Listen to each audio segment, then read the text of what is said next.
Hello and welcome to our Bible study. This is our continuing study of the Gospel of Matthew. We're in Book 1, and if you recall, I'll just review it real quickly. The Gospel of Matthew is based on 5 books or 5 sections that make it kind of the new Pentateuch, the new books of Moses. That's the idea, though it's not unique in that organization.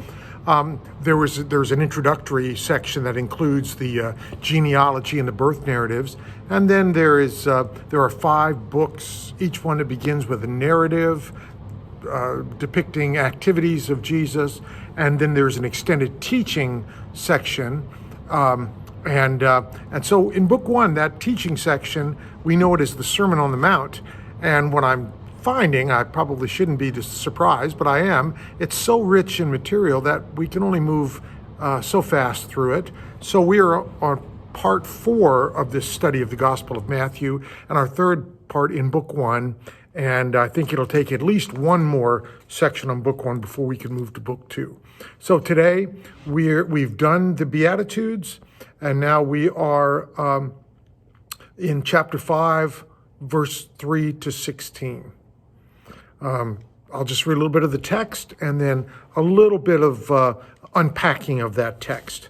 You are the salt of the earth, but if salt has lost its taste, how can its saltiness be restored? It's no longer good for anything, but is thrown out and trampled underfoot. You are the light of the world. A city built on a hill cannot be hidden. No one, after lighting a lamp, puts it under a bushel basket, but on the lampstand, and it gives light to all the house. In the same way, let your light shine before others, so that they may see your good works and give glory to your Father in heaven. So this section basically has 2 images to it. One is salt, and the second is light. So salt was extremely valuable in first century Palestine, really vital for preserving food because obviously they had no refrigeration, very little access, I think, to anything like ice. And so salt was extremely valuable for preserving food. In fact, it was said sometimes that a sack of salt was worth a man's life. It's pretty valuable. Valuable as a flavoring also, as long as its saltiness continues. I'm not sure how salt loses its saltiness, but I'm sure it can. And if it does, then it's just like sand. It's just not worth anything. So for Jesus' disciples, their mission was to be in the world, providing both a foundation of understanding about the nature of God and a sense of a flavor of God's presence among all people. And so by extension, this is our mission, the mission for each of us today as well. And then the light of the world. You are the light of the world. That image of light has been an image for God's presence and God's revelation really since the Genesis creation story. Jesus was the illumination, the light of God's nature for people, not a vindictive God of anger, but a loving God who saves. This was a shift, not original with Jesus, but he really certainly brought it very much into focus.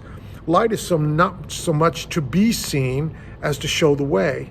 And so the mission of light, like the mission of salt, was for the disciples and is for us. Not to keep the light secret, but to let it shine out.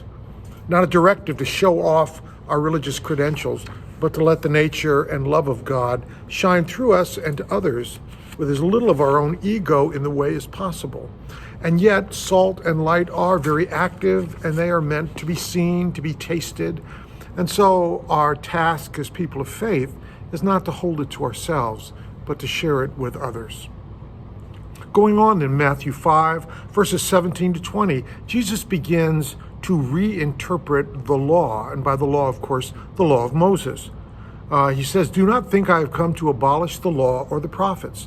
I have not come to abolish, but to fulfill. For truly I tell you, until heaven and earth pass away, not one letter, not one stroke of a letter will pass from the law until all is accomplished.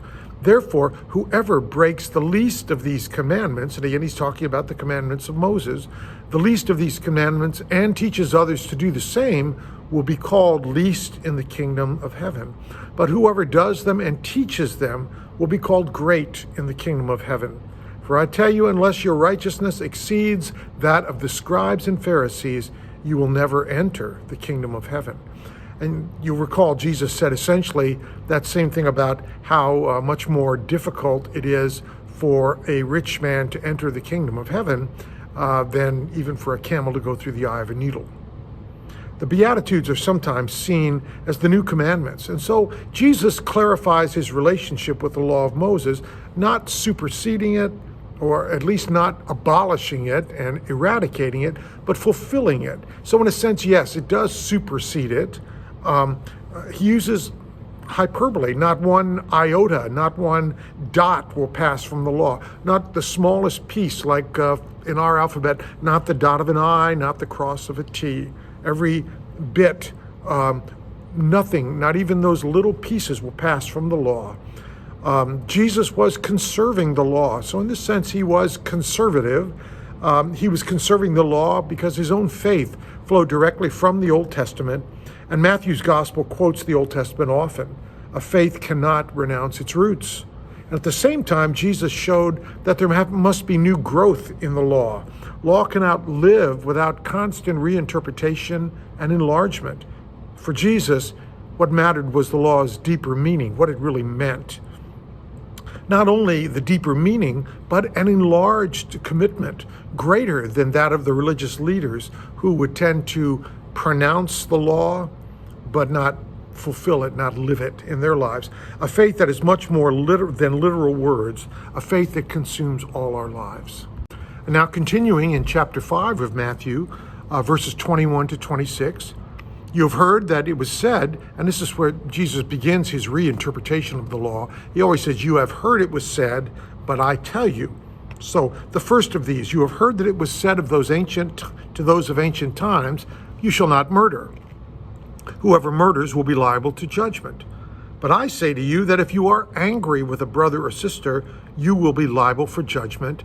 And if you insult a brother or sister, you will be liable to the council. And if you say, you fool, you'll be liable to the hell of fire.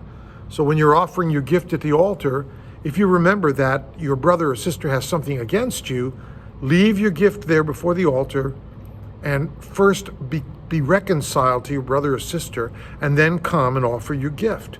Come to terms quickly with your accuser while you're on the way to court with him, or your accuser may hand you over to the judge to the guard, and you will be thrown into prison. Truly I tell you, you will never get out until you have paid the last penny. So this is the first of 6 statements by Jesus fulfilling and, yes, superseding the law of Moses.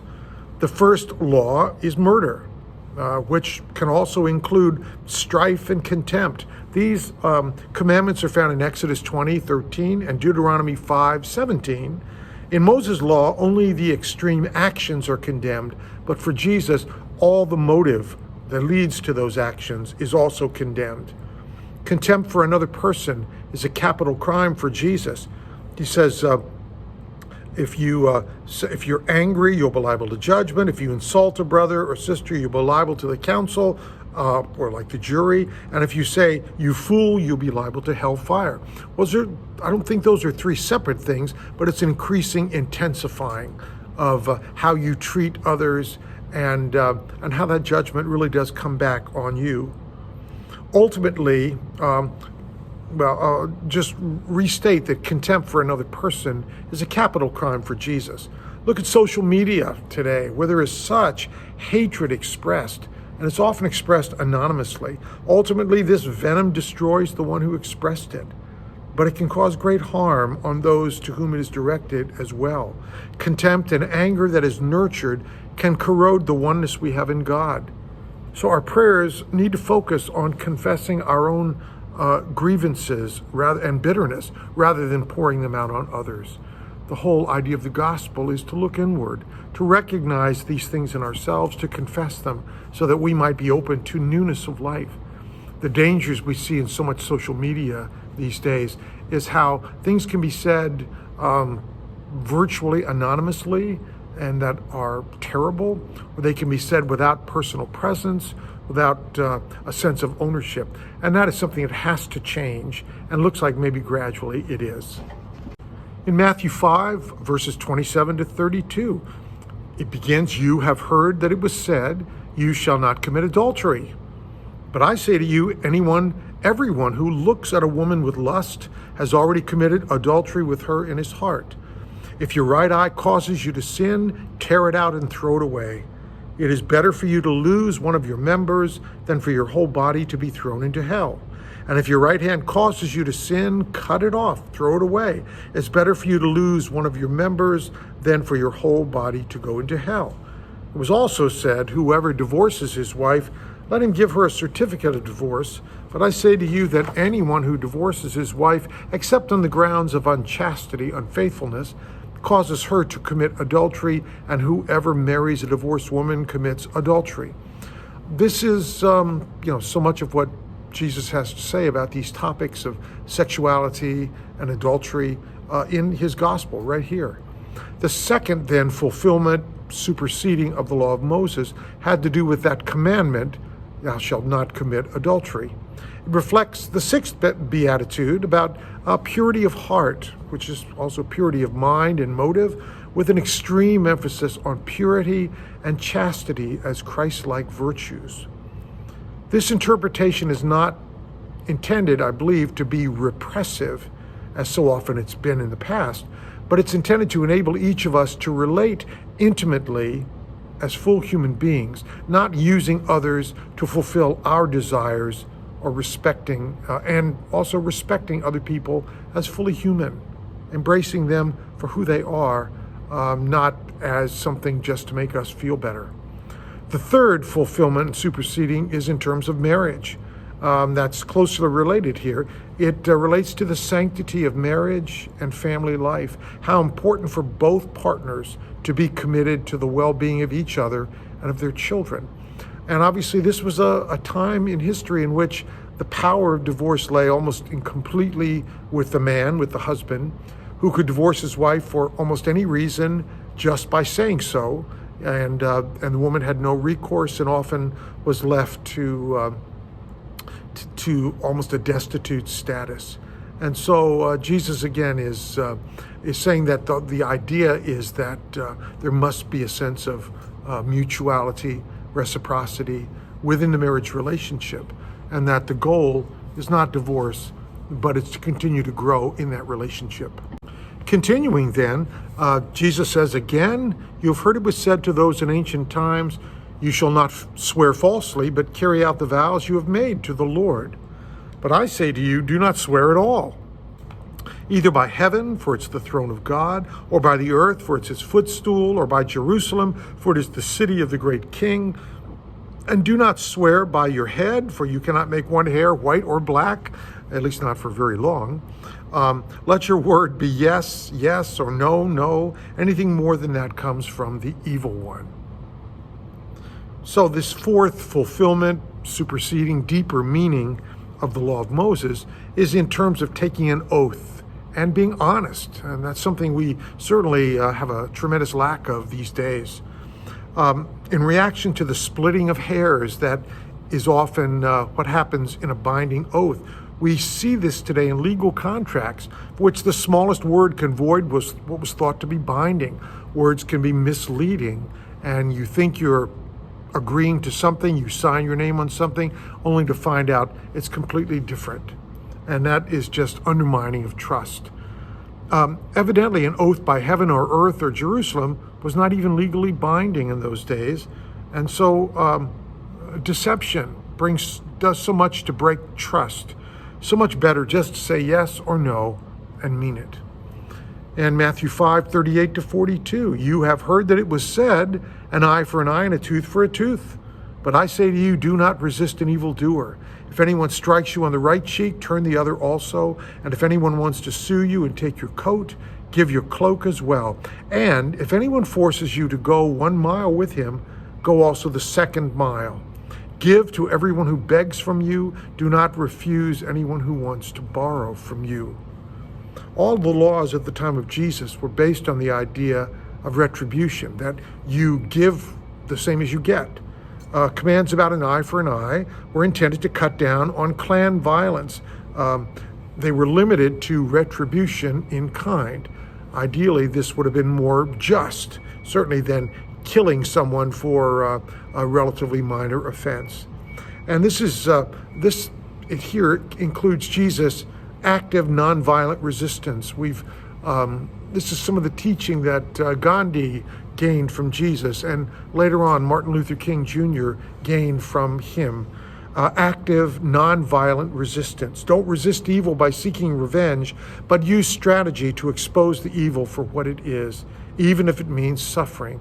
And ultimately for Jesus, the example of that was the cross, in which he went innocently to the cross, suffered, received all that as a way of undermining and exposing the evil that was present.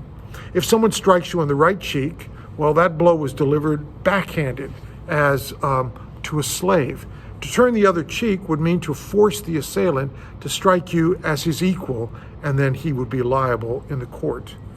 If someone sues you for your tunic, this would be a hard thing to endure. But if you give him your outer garment as well, that would be your bedding for the night and force you to be naked, which was a great shame in that culture. That would constitute abuse toward you. And again, the other person would be in legal as well as moral trouble. And to be compelled to go 1 mile would be within the rights of a Roman soldier to compel a citizen to do that, to carry his pack 1 mile. But a 2nd mile would be beyond what is permissible and would likely get the soldier in trouble. And then the final section of this study today, Matthew 5:43-48.